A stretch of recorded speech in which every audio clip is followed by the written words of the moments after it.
Dictation शुरू होगा 5 second बाद।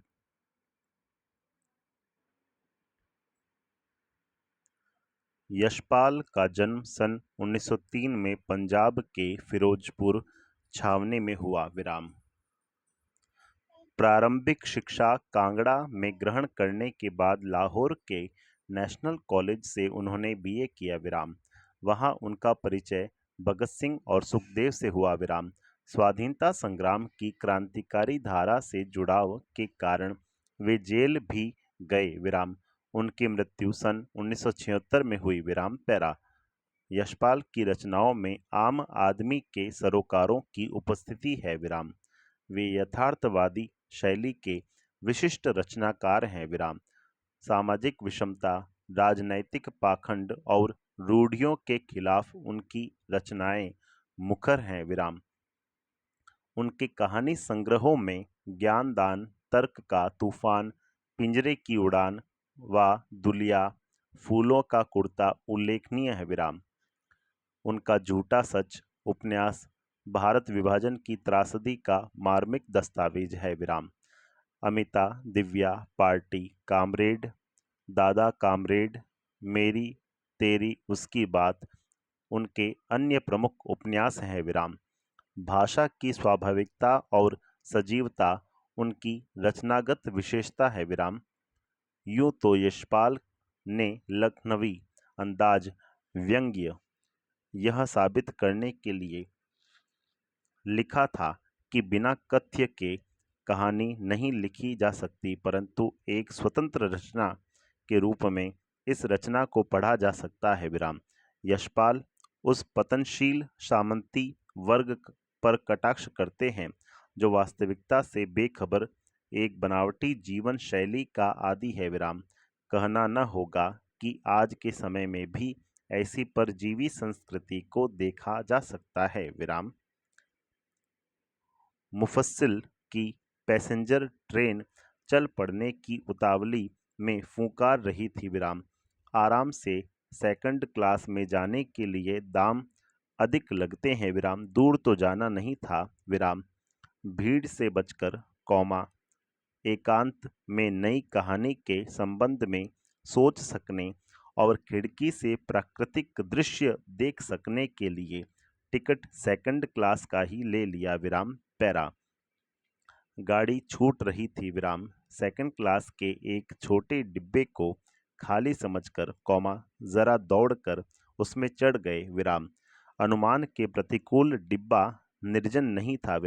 एक बर्थ पर लखनऊ की नवाबी नस्ल के एक सफेदपोश सज्जन बहुत सुविधा से पालथी मारे बैठे थे।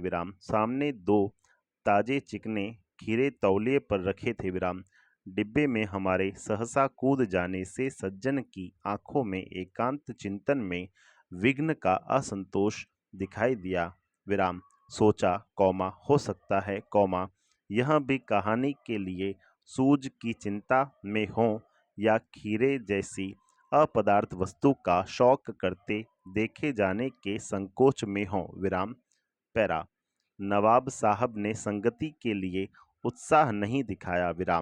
हमने भी उनके सामने की बर्थ पर बैठकर आत्मसम्मान में आंखें चुरा ली। ठाली बैठे, कल्पना करते रहने की पुरानी आदत है। नवाब साहब की असुविधा और संकोच के कारण का अनुमान करने लगे। संभव है, नवाब साहब ने बिल्कुल अकेले यात्रा कर सकने के अनुमान में किफ़ायत के विचार से सेकंड क्लास का टिकट खरीद लिया हो और अब गवारा न हो कि शहर का कोई सफ़ेदपोश उन्हें मंझले दर्जे में सफ़र करता देखे। अकेले सफ़र का वक्त काटने के लिए ही खीरे खरीदे होंगे और अब किसी सफ़ेदपोश के सामने खीरा कैसे खाएं। हम कनखियों से नवाब साहब की ओर देख रहे थे। नवाब साहब कुछ देर गाड़ी की खिड़की से बाहर देखकर स्थिति पर गौर करते रहे।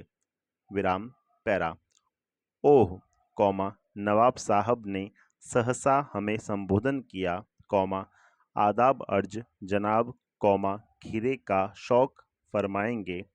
प्रश्नवाचक पैरा। नवाब साहब का सहसा भाव परिवर्तन अच्छा नहीं लगा विराम।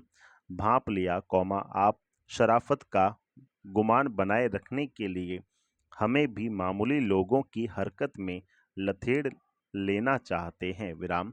जनाब दिया शुक्रिया, किबला शौक फरमाए विराम पैरा।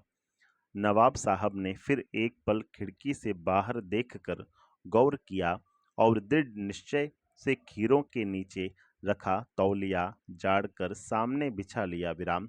सीट के नीचे से लोटा उठाकर दोनों खीरों को खिड़की से बाहर धोया और तौलिए से पोंछ लिया विराम। जेब से चाकू निकाला विराम। दोनों खीरों के सिर काटे और उन्हें गोद कर झाग निकाला विराम। फिर खीरों को बहुत एहतियात से छीलकर फांकों को करीने से तौलिए पर सजाते गए विराम पैरा। लखनऊ स्टेशन पर खीरा बेचने वाले खीरे के इस्तेमाल का तरीका जानते हैं विराम। ग्राहक के लिए जीरा, मिला नमक और पिसी हुई लाल मिर्च की पुड़िया भी हाजिर कर देते हैं विराम पैरा। नवाब साहब ने बहुत करीने से खीरे की फांकों पर जीरा मिला नमक और लाल मिर्च की सुर्खी बुरक दी विराम। उनकी प्रत्येक भाव भंगिमा और जबड़ों के स्फुरण से स्पष्ट था कि उस प्रक्रिया में उनका मुख खीरे के रसास्वादन की कल्पना से प्लावित हो रहा था विराम पैरा। हम कनखियों से देखकर सोच रहे थे मियाँ रईस बनते हैं, लेकिन लोगों की नज़रों से बच सकने के ख्याल में अपनी असलियत पर उतर आए हैं विराम पैरा। नवाब साहब ने फिर एक बार हमारी ओर देख लिया, कौमा वल्लाह, कौमा शौक कीजिए, कौमा लखनऊ का बालम खीरा है। विस्मयबोधक पैरा। नमक मिर्च छिड़क दिए जाने से ताज़े खीरे की पनियाती फांके देखकर पानी मुंह में जरूर आ रहा था, कौमा लेकिन इनकार कर चुके थे विराम। आत्मसम्मान निभाना ही उचित समझा, कौमा उत्तर दिया, कौमा शुक्रिया, कौमा इस वक्त तलब महसूस नहीं हो रही, कौमा मैदा भी जरा कमजोर है विराम, कौमा किबला शौक फरमाए विराम पैरा। नवाब साहब ने सतृष्ण आंखों से नमक मिर्च के संयोग से चमकती खीरे की फांकों की ओर देखा विराम। खिड़की के बाहर देखकर दीर्घ निश्वास लिया विराम। खीरे की एक फांक उठाकर होठों तक ले गए विराम। फांक को सूंघा विराम। स्वाद के आनंद में पलके मूंद गई विराम। मुंह में भर आए पानी का घूंट गले से उतर गया विराम। तब नवाब साहब ने फांक को खिड़की से बाहर छोड़ दिया विराम। नवाब साहब खीरे की फांकों को नाक के पास ले जाकर, कौमा वासना से रसास्वादन पर कर खिड़की के बाहर फेंकते गए विराम पैरा। नवाब साहब ने खीरे की सब फांकों को खिड़की के बाहर फेंक कर तौलिए से हाथ और होठ पोंछ लिए और गर्व से गुलाबी आंखों से हमारी ओर देख लिया, मानो कह रहे हों यह है खानदानी रईसों का तरीका। विस्मयादिबोधक पैरा। नवाब साहब खीरे की तैयारी और इस्तेमाल से थक कर लेट गए विराम। हमें तस्लीम में सिर खम कर लेना पड़ा, यह है खानदानी तहजीब, नफासत और नज़ाकत। विस्मयबोधित पैरा।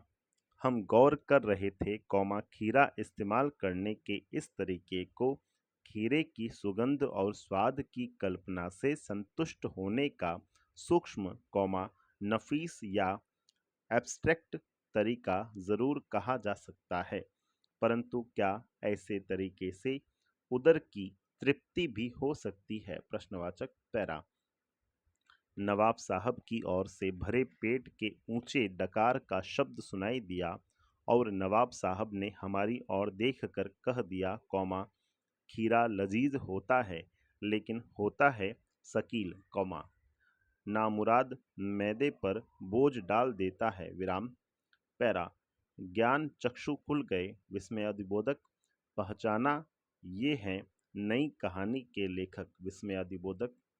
पैरा, खीरे की सुगंध और स्वाद की कल्पना से पेट भर जाने का डकार आ सकता है, तो बिना विचार, कौमा, घटना और पात्रों के, कौमा, लेखक की इच्छा मात्र से नई कहानी क्यों नहीं बन सकती, संपूर्ण विराम।